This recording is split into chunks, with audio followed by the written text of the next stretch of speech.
What's up, guys? This your boy, Mr. I-240. I'm back with another podcast.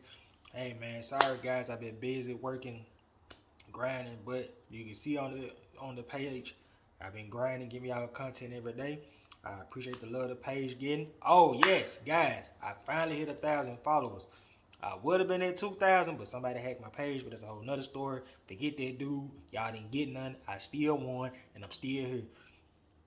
So, with that being said, besides me being petty, hey, I appreciate the love, and I love wrestling. I love this. I love this with a passion. I hope to continue to take this up to the next level. But let's get these subscribers up, man. Come on, I'm giving y'all content every day. Y'all can at least give me a follow back or something. Comment something. You know what I'm saying? So, but on a serious note, I appreciate the love, and you know what I'm saying. Also, if you're new to the page, man, comment, subscribe, hit that notification button. I love the debate. I love to interact with the fans or the followers, whatever y'all want to call it, family or whatever. So, hey, I'm just back to drop some stuff, you know what I'm saying? And, hey, I'm here, and we got plenty of stuff to talk about. So, let's not waste any time. Let's get straight into it. First subject I want to talk about. Title of the episode is called Hypocrite. Ooh, scream. And the reason I called it that because I saw a certain video with Sting ending Rick Rude's career. So you wondering why I'm bringing up Sting, Rick Rude, and I'm gonna get straight into it. So, as you know, if y'all seen the Night of Champions back in 2015, Sting and Steph was having a match. Everything was going smooth. Everything was going to plan. So I think they loosened the turnbuckle or something. I forgot what the plan was. So Seth Rollins went for his signature turnbuckle bomb. I don't know if he missed through Sting, something like that, but something went wrong. If you seen the conversation, you know how wrestlers conversate during the match. You can say Seth saying my bad. Now with Sting, it was bad. Sting hit that turnbuckle, and he was barely even moving. So I think Seth had to end it with a pedigree or a curve stomp or something like that. Because Sting wasn't able to move and barely continue the match. Or whatever. Years go down the road, or whatever, they did interviews together, I think with Renee or something like that. You know how they talk about the matches and how they all came together.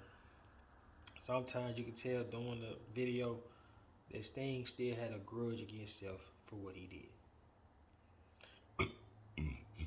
And if you ever seen the episode of Raw, I think it was one of the final episodes of Sting, appearing the WWE program. When he came out, he ignored Seth. And I feel like that wasn't right. Because that man really feel bad for what he did. It's not like he tried to. It's not like he wanted to end your career like that. He looked up to you. But my thing is this thing. How can you hold on to a grudge when you went through a similar stuff in your early 30s, 40s, whatever, how you was in 94, 92, 93, whatever that stunt was with Rick Rude, when you did the suicide dive and he landed on his back and landed on the nerve of his back. How you think Rick Rude? I'm just saying, I don't know the situation. I'm just going by my opinion. Disclaimer, this is my opinion. So, but how did you think how he felt? He probably thought the same thing about you. And I'm pretty sure when y'all worked together late 97, I'm pretty sure he held grudges against you for what you did. He probably didn't want to be around you. Whether he felt like you did it on purpose or not, you took something that he loved. And I'm pretty sure you did the same thing Seth did. Apologize for what you did and stuff like that. Now, if he didn't hold on to a grudge, okay, that's understandable. That should inspire you to be like, you know what, I can't hold on to no grudge because I ended somebody's career. Because y'all, you got to understand, folks like, man, Richard, why you still watch wrestling? Why you still watch this? It ain't real, da-da-da-da-da. Of course, it's scripted and written. But them moves is real. Because these guys are entertaining us to put smiles on our faces to hope we have a good day or a good night or whatever. And they putting their bodies on the line. And they one move away from messing up their livelihood, or probably ain't even able to walk again. You know what I'm saying? Like draws, you know, the D-Lo stunt. Terry Funk, who's 70 some years old, from what my homeboy told me a while ago. I think he seen on a documentary or whatever. He got to take a bunch of pills just to function. So they did this for our entertainment.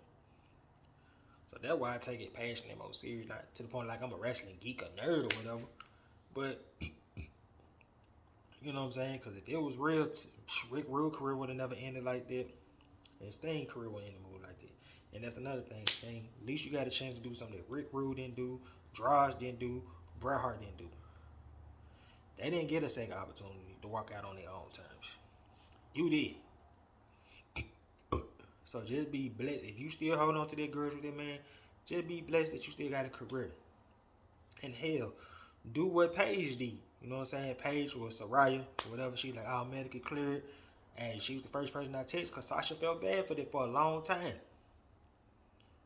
You know, that's like a breath of fresh air. You think Seth don't feel like that's a breath of fresh air for you to be like, hey man, I forgive you, man. I got a second chance at my career. I don't even hold on to that grudge like that no more. But if you still holding on to it, that's not right. And then you being a hypocrite because you did the same thing 10, 12 years prior to this, 13 years prior to this. You can't hold on to no grudge when you did the same thing to Rick Rude. Rick Rude was probably already having mentally problems, whatever, drugs, drunken problems, but then they probably made it 2 times worse. To take something away that he loved to do with a passion. And you could tell that he changed. He was still Rick Rude, but it was just like, you could tell the passion wasn't there no more. He didn't want to be no manager to Shawn Michaels and Hulk Hogan and all that. I'm pretty sure he wanted to shine just like them. He probably felt like he had more to give to the content or the company, whoever he was going to work for. But they all got taken away from him for one move. Yours are taken away for a minute. But you got blessed to do another one because you believe in the higher power. And this ain't even just for Sting and folks like that, but people got, like I said in the past episode, people got to stop holding on to grudges, man. Life is crazy right now. Whatever happened. Hey, man, one love. We ain't got to be friends. We ain't got to be partners. Just go our separate ways. You know what I'm saying? So, stop holding on to grudges, man. I hope y'all work that out. And stuff like that. But I love you, Sting. But if you still hold on to that grudge, that's not right. And I'm thinking about basketball.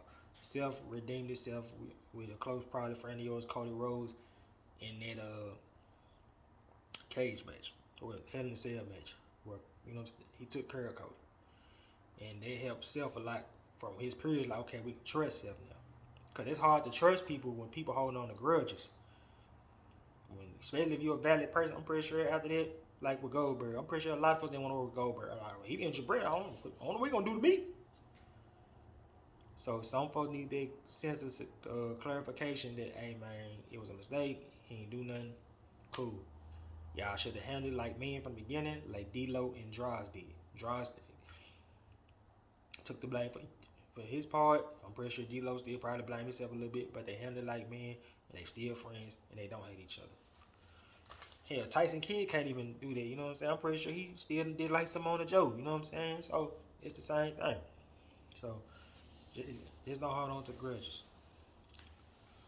Alright. Another thing y'all want to talk about. Y'all like this drip though? Yeah, Polo. You know what I'm saying? Your boy swagged out. But nah, for real though. Another thing y'all want to talk about. Oh yeah. Jeff Jarrett in AEW.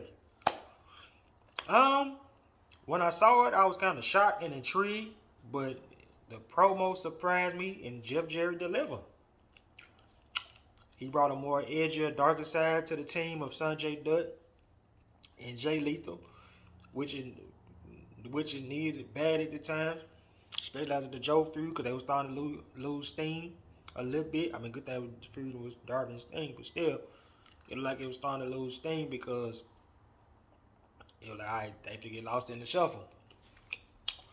Then you came in, you did a good job, stuff like that. So it just happened so quick, because he about to be a road manager and stuff like that over the last shows. I'm pretty sure that he didn't want to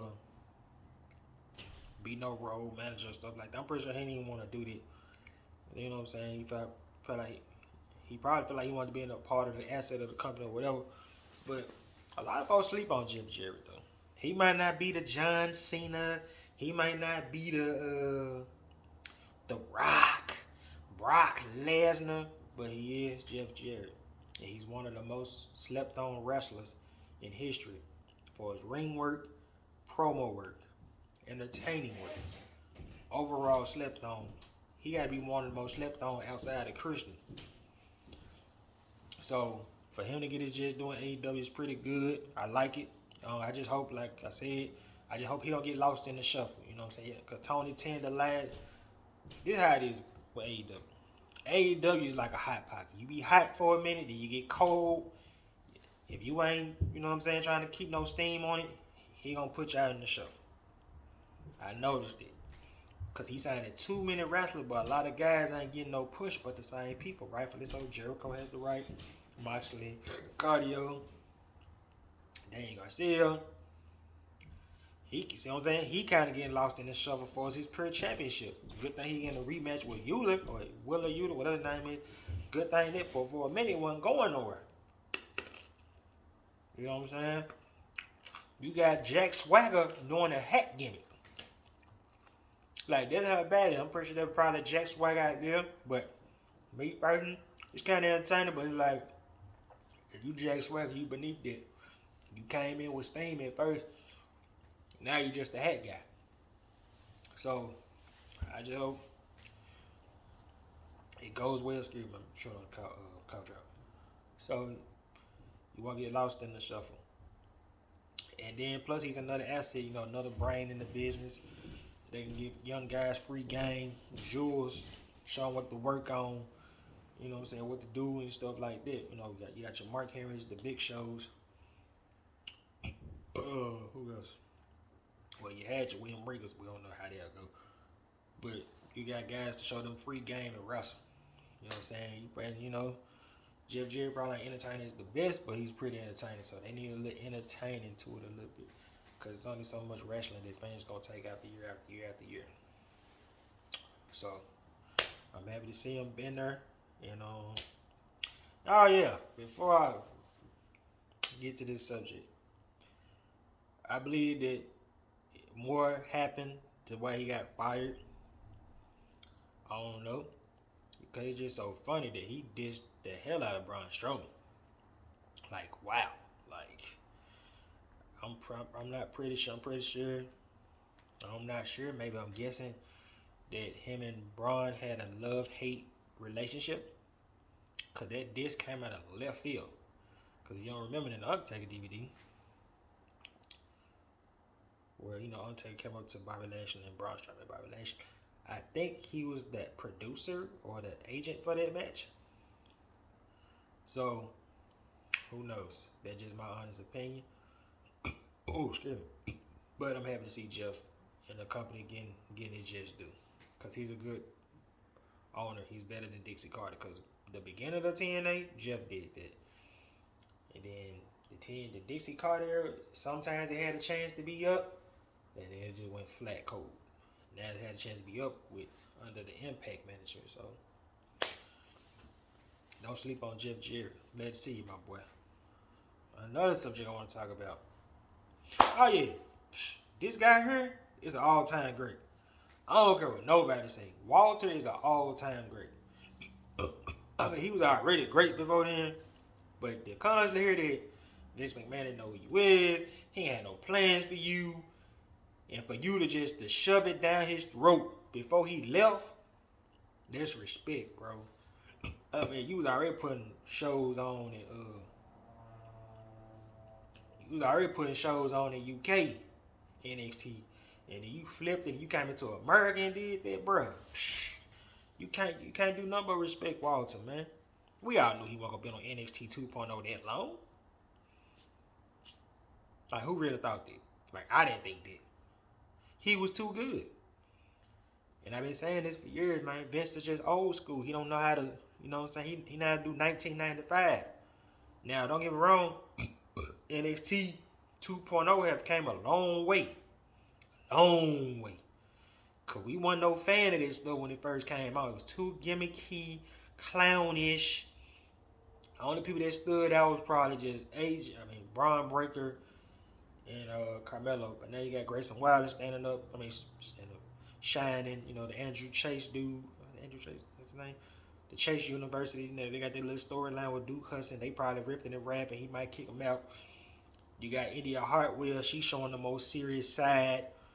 And Whitney Chu, she show her serious side. So it ain't just pillows and going to bed and eat fruit roll up. You know what I'm saying? You heard me? So it's just like. So, but Walter survived during the cartoonish era of the 2.0. And he was still putting on A1 matches. You know, he had an A1 match with Solo. Him and Breaker had a show. He made Braun look good. So, you know he a team player. Because there's another episode. I'm going to say about Braun Breaker. I don't know if it's me, but I feel like the fans are starting to turn on him because they're getting tired of him winning. It's like maybe it's time to move on or put the belt on somebody else. I don't know if it's Apollo Crews the right guy. We'll find out December 10th and see how they respond.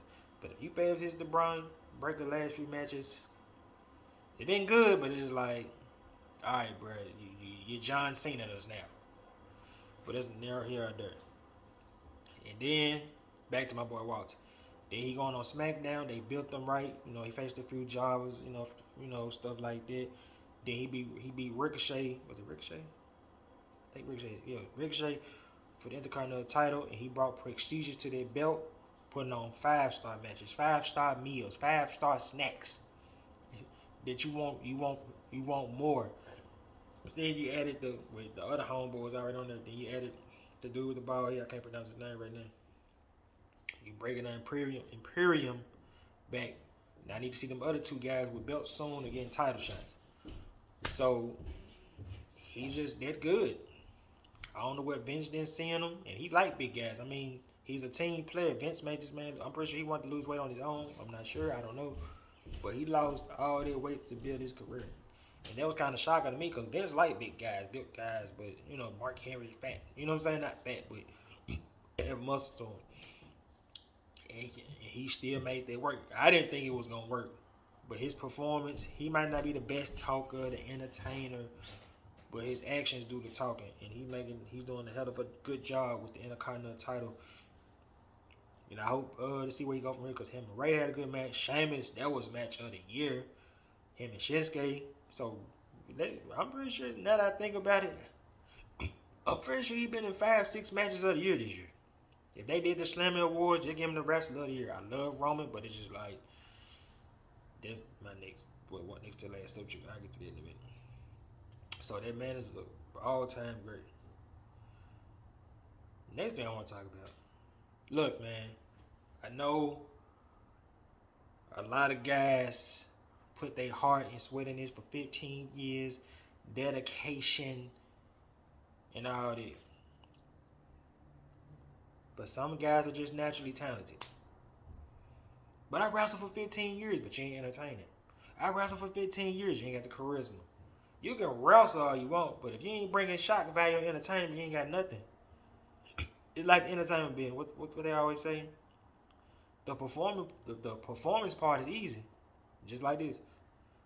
The wrestling part is easy, but can you keep me engaged? Can you keep me stuff like that? And that's what this guy is. Logan Paul is just a natural overall. Now if he get his promo skills right together, oh man, some of these guys is 15-year vets and gonna probably get released from the company or never ain't gonna get that push. So you better step your game up while the boy hurt. He's out for 6 weeks. You know what I'm saying? He been in 3 matches and he just been in 3 great matches. Some folks are just naturally talented. Some folks are just naturally better than you. It is what it is. You know what I'm saying? And a lot of crafty, a lot of veterans and anything from the rap game, the job game, whatever, it's hard to accept it. But you got to understand, Logan has proved that he's very good in just 3 matches. And he's just a natural athlete. When you're a natural at something, it's not going to be hard for you to catch on to anything. I'm pretty sure all them guys that's hating on, man, you doing this, you doing, I'm pretty sure it took them 5 years, 2 years, 6 months, 7 months to get the aura of the business. But how did he get the aura of the business? 1, he's a natural athlete. 2, he's a natural entertainer. All he got to do, go out there and ring the bell and do what he do best. If him showing you in that Roman Reigns match that he didn't deserve this spot, because I didn't think he deserved this spot, but he showed us he did. And he worked. He wrestled through an MCL, ACL. He almost pretty much torn his leg, and he still continued. At this point, no veteran should be giving him a hard time, because he earned his stripes. And for him to get this spot with Roman, Roman must really trust him enough, even though he hit Roman for real, and Roman had to get him back with that Superman punch with that receipt. That, hey man, this kid is it. Now, my thing with Logan is, if you fought, where do you go from here? That's the key question. Where do you go from here? I mean, don't get no bigger than the champ. I mean, you gonna wrestle Drew Gulak? I mean, Gulak is a good wrestler. If you talking about wrestling, oh yeah, for sure. Or you gonna wrestle Gunther? Gunther's a good wrestler, but if you talking about y'all, both of y'all doing the promo, to be honest with y'all, I'm gonna be real. Both of y'all suck on the mic. For the main roster. Now, if you doing NXT, you can get away with it. But both of y'all just suck on the mic. So I respect Logan. I respect that he put a lot of time and grind into the craft, and he respect the craft. He's very humble and appreciative. You know, and plus he's a team player. He involved his team in the as he let Jake get some shine. So hopefully we'll see Jake in the wrestling business. He got to calm down the antics a little bit, just a little bit. Well, maybe he was if they was AEW, it'd been on and popping. But WWE, they did with Disney, that racist dude. They deal with Disney and other stuff. So you gotta tone it down, make a wish. So you can't be cussing and stuff like that. I mean, Jake has toned it down a lot anyway. But so let's just keep up the good work. Another subject I was gonna talk about, Crown Jewel and Survivor Series, but all that, man. Crown Jewel about 3 weeks ago. So ain't no point of really talking about that. They were both good pay-per-view, and they just, it is what it is. Yes, I read my paper. I'm sorry, I gotta keep up with my stuff. Okay. I saw a report from Jack Swagger that in 2010, when he won the Money in the Bank, John Cena didn't want to put him over.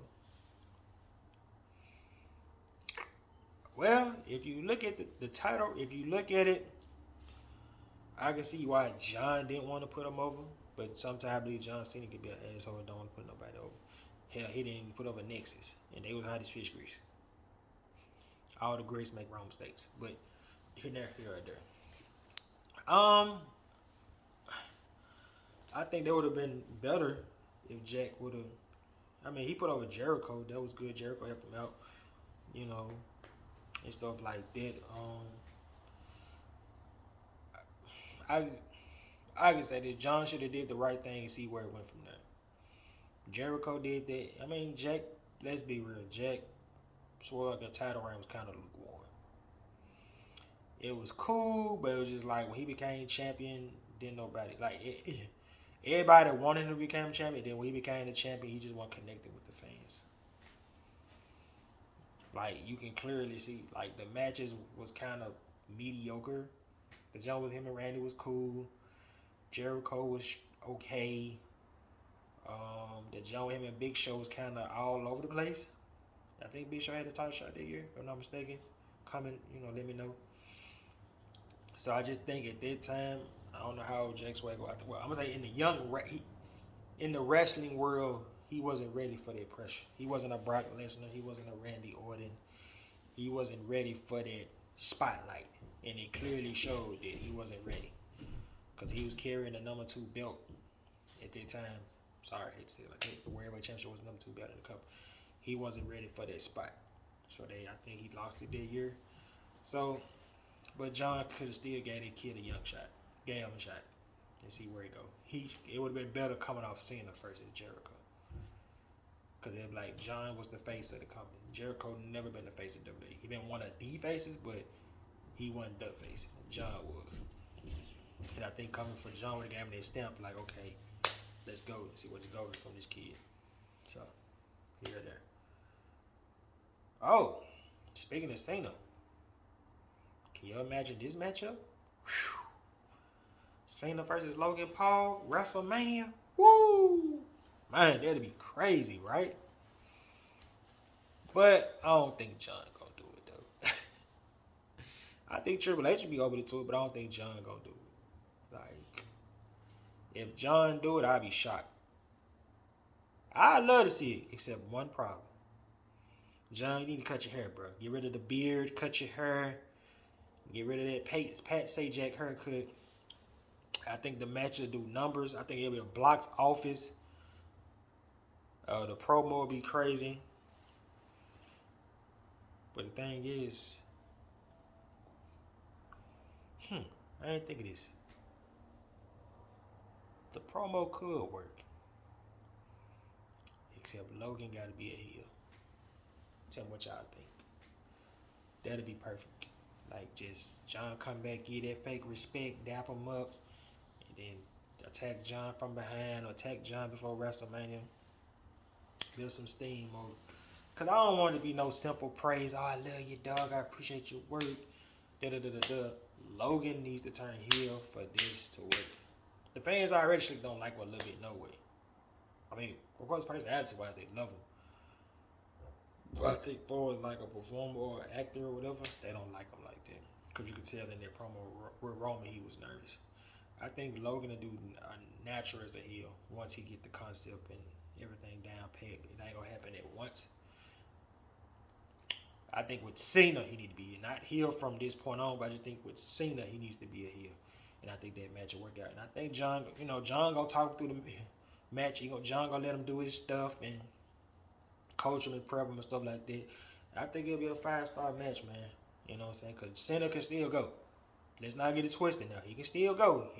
He might not be built like he used to, but Cena can still go. And I think that'd be a mega fight that people love to see. And I'd enjoy it. I think I'd say make it night 2. Because last year, night 2 was entertaining. I love entertainment, but I'm like, I need some serious side, especially with that whack man event. And then just because Roman got hurt. So they had to end the match early. So, with that being said, make that match happen, Nate. Triple H, Vince ain't around. You can do anything you want to do. I'm with your dog. Yeet. And my last subject I want to talk about is very intriguing. Drew McIntyre said, I don't know if there was a shoot or this was whatever. He said he feel like he lost respect for Roman Reigns because Roman Reigns ain't the workhorse like he used to be. I thought about it. I sat back and I was like, I agree. It's not the. I feel like with some matches, you can see Roman don't care about it, or he don't be engaged. Like some matches he'll take off here and there, and hell, he won't be into it for like the first 30 minutes. He'll probably turn up a little bit. It seems like sometimes Roman just, either tired or he just don't want to be there, or he just. I mean, he clearly showed y'all in July because he cheated us. Him versus Riddle in Vegas. And gave us that good match on SmackDown. It's not that he don't respect the business and stuff like that. It's just I feel like certain people he don't respect. Or he just got his mind focused on other stuff. Because when you look at Roman first 4 or 5 years, he was the workhorse. They might have put on 5-star matches every week. He was engaged with the fans and stuff like that. Or the ring. He's still engaged, but I'm just saying some moments he just had his looks like, you know what I'm saying? Because like, the SummerSlam match with Brock was good. The WrestleMania match, alright. The WrestleMania match with Bryan, him and Edge was good. But the match with him and Riddle just sometimes seems like Roman just don't feel like working with certain folks. Or he just know when to turn it up. He gave Montez his big push, his big shot. I don't know if it's because of the schedule or whatever, but I can see why Drew McIntyre said that. But hey guys, hey, I love y'all. It's getting kind of dark, so that's why I went on to film this video now. Hey, I'm back. Hey man, let's get these subscribers up too, man. For real, man. I'm tired of being at 4 subscribers. Let's get this up, man. Let's turn up, bruh. This is my page and I love this. I miss y'all. I love y'all. I'm out. Yeet.